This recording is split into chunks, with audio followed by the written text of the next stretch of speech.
Welcome back. It is 1602. In the last one, we saw Caitlin pass away, Elias become a child, Isabella and Marie not get along, which caused a conflict between her and Luke. Marie and Aeneas get into a little spat over their plots, and William becoming the temporary heir to the other William. So, we have some scary birthdays this year. We have some very scary birthdays this year. So, what we have here is the babies that were born last year becoming toddlers, no 7, 14, or 19. For Cicely. Ooh. Ooh. Ouch.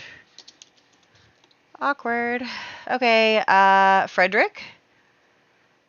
And our Noah, who's our affair baby. Oh my gosh, he died. Wow. Okay, well, Noah did not survive either. Oh my gosh. They are having really bad. We're definitely going to have a female heir next year, I feel like. I mean, not next year, next generation. Okay. Constance Venian, no 2, 4, or 6. She survived. Oh, wait. You know what? Story Girl. You had such a great idea for Constance where we should let her pass her roles until she gets to the age that she was previously. So I think we're going to let her live regardless. She did live, so it doesn't really matter. But then next, let me write this down right now. 1, 2, 3, 4, 5, 6, 7. So if we go here and we do Constance Venian, and she will live and marry. Okay. So yeah, I think that we're going to let her pass that role to get to a teenager at least. And then for the adults, we have no 3 or 18 for Miles. He survived. Okay. These are all very important characters. Okay. Everything's okay. It's fine. They have to get at least a 7. We will start with William. No way. Okay, this is perfect, though, because Marie was planning on getting rid of him anyway. Okay. Okay, Luke. I can't look. Luke. Oh, my gosh. Oh, my gosh, you guys. I'm speechless. I don't know what to say. I don't know what to say, but I'm just going to keep talking. Oh, my gosh. Oh, my gosh. Oh, my gosh. Luke. But this is so good. Oh, it's so good for the drama, but it's so bad. Sophronia survives. Okay, Sophronia lives. Marie lives. No way. No way. My gosh.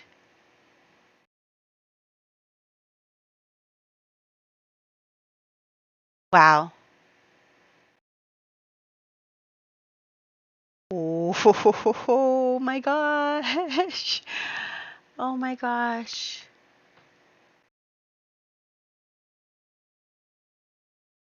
I don't even know what to say. You know what this means? If Luke passes away, he has no sons. Elias doesn't count. Isabella will then become our matriarch. She will become our in charge. Oh my gosh.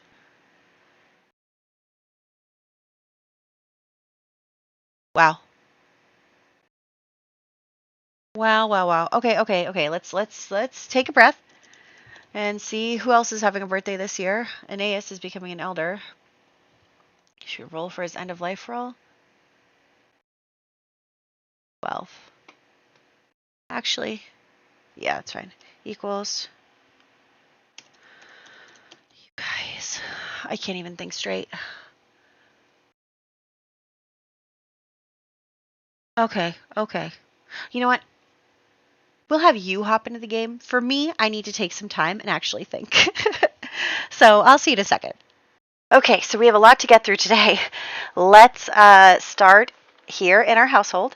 Obviously, we are dealing with Marie worrying that William is going to find another wife and then have another son besides her William, while her William is temporary heir. So here's what she's going to do. She's going to come over here and she's going to start writing a fake note that is from William. So it is a confession. So she is saying, I couldn't actually type everything I wanted to because the character limit here, but basically, it's a confession letter signed by William saying that he wanted to kill his wife Yasmina, so he decided to poison her at the ball. He didn't realize that other people would also get poisoned and that it would get out of hand and that other people would die. So she's basically framing him for the poisoning incident because obviously they're still looking into who did that. That nobody got punished for it yet. So what her plan is to kind of make it look like he, um, you know, warning for sensitive topics, but it looked like he confessed and then committed suicide, which is a pretty common trope in a lot of detective shows. But that is what they're going to try to do. And so she wrote the note, and then it is Harvest Fest. So we're going to quickly have our grand meal and also check out the gnome situation. Although I really should have saved the gnomes for the kids because they can't really do anything else, but the adults can do other things to check off their stuff, but whatever, it's fine. So now that is all set, Marie is going to now head out with Aeneas to go over to William's house and do the frame job. So here they go. They come over here. William's like, what do you want? Like, why'd you bring him? And they start arguing and blah, blah, blah. And so, obviously there is some kind of altercation in which Aeneas and Marie are able to kill William and then, plant the evidence and everything against him. It probably isn't super smart of them to beat him up first, but they did. So that was probably not really smart thinking on my part. But regardless, they decide to get rid of him. He tries to get away, but he can't. Oh, William, I'm so sorry. Your life is so tragic. But William actually is an evil sim, so I don't feel super bad for him. He was never a nice guy. But I do feel bad for Luke, even though Luke also has done some things. But anyway, Marie and Aeneas are getting all flirty with each other. They're probably like, yeah, we did it. Let's celebrate. So they are a little weird, but anyway. Now, I'm just going to make it so that our William is now the Duke.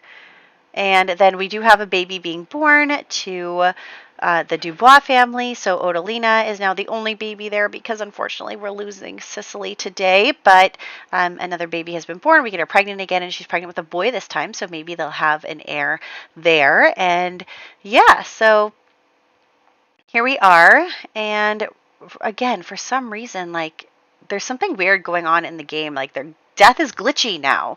It is. It's glitchy. You saw it. I just reset him. I got rid of him. But now it still says he's alive.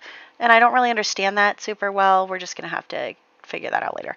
But anyway, we are going to have everyone go to the church. There'll be a funeral for William, although it'll be sparsely attended because obviously a bunch of people will now blame him for the tragedy because he has been framed for it. But Luke and them do end up going to it. But Luke kind of notices, see Marie and Aeneas kind of give each other a little nod. And Luke is just kind of it's awfully convenient. Luke's starting to use his brain a little bit here. He's really starting to use his brain. He's thinking, how convenient that William passed away. But he can't really think of a reason why Marie would be responsible for the poisonings. But he can think of a reason she would be responsible for William's death. So anyway, he is actually going to go over and see Sophronia because, honestly, dude doesn't have that many people he can confide in. He can't confide in his BFF Hugh because Hugh is Marie's brother. But basically, he comes and sees Sophronia, and they actually get a little flirty with each other. I have them flirt, but then they keep it going, and I don't know, maybe if he had lived, they could have had a good life again, but I don't think Sophronia would ever have taken him back anyway, but basically, he's talking to her, and he's finally kind of ready to listen to her side of the story. So she does tell him, she's like, look, what really happened was Marie framed me to get rid of me. She's dangerous. She does stuff like that. And Luke is kind of ready to hear it and ready to be suspicious of Marie. And so he's like, that could definitely have happened. And now I'm concerned because if she's going around he shouldn't really be concerned for himself, or he doesn't think he should be because they have a son together and everything, but he's like, could she have done something to William? What happened? So he definitely is suspicious now. He is thinking about confronting her, about talking to her about what happened, but he's not ready to do it yet. He feels like he needs to think it over some more, but he's really thinking about what Sophronia said regarding like her situation and everything. Also, I don't know why, but I just feel like Isabella is going to be into the piano. I just feel like she is. So we're going to have her practice a little bit. Her dad's going to be supportive of her and everything. And, he's thinking about how Maureen was mean to Isabella and how Maureen can, like, be very vindictive and calculating and manipulative. And he's like, maybe I overlooked some red flags. you know? So they are going to have that conversation, and someone is calling me. Someone's always calling me when I'm trying to do a voiceover. Hold on. All right, where was I? We went to the funeral. Luke is suspicious. Oh, so Luke just got a phone call from Hugh, and Hugh is really worried about his father, Aron. So we know that Aron was kind of deteriorating, acting very erratically.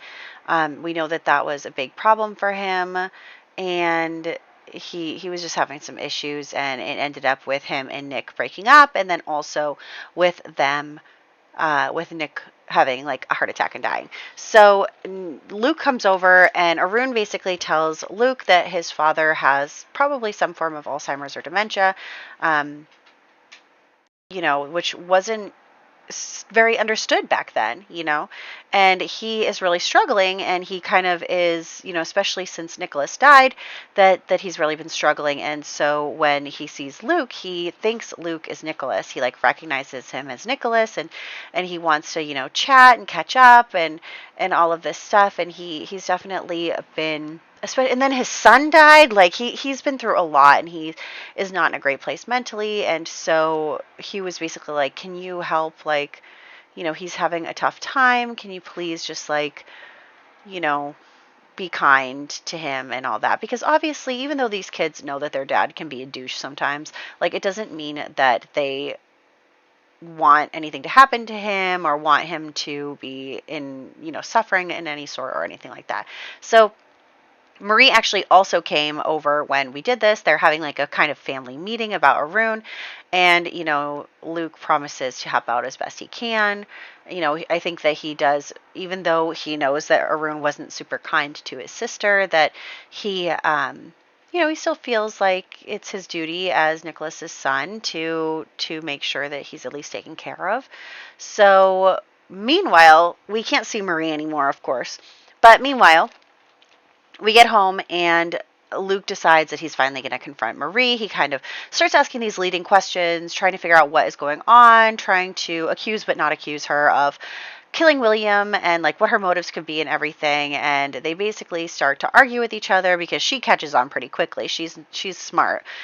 So she catches on pretty quickly, and basically he's like, well, why did you do that? Like, why would you do that? And she's like, well, William deserves his inheritance, blah, blah, blah. And he's like, I know, but like that doesn't mean that you could just like kill somebody. And so basically she's like, yes, it does. And she ends up killing him kind of in a they got back and forth. It escalated. It started to become a problem. And then finally he was like, I'm going to report you. I'm going to make sure that like, you go to jail for this. And then she killed him. So, but she now knows the perfect person to scapegoat. Now, I don't want you guys to think that I'm a terrible person, but I do pick the worst things to happen to my Sims, and I acknowledge that they are mean and bad, and that no good, normal person would do these things in real life. So we're all going to acknowledge that, and Marie is going to basically bring Aron here, call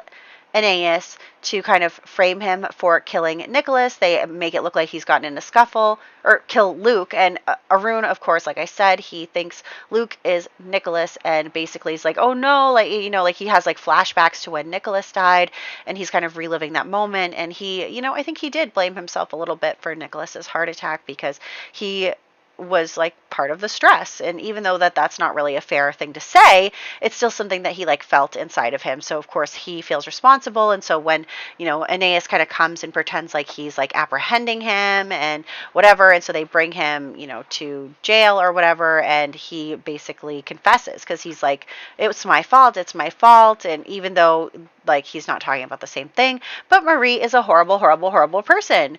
And there is no justice in this world. Bad people get away with bad things all the time. So, I'm terrible. I'm really, really terrible. I'm so sorry, guys.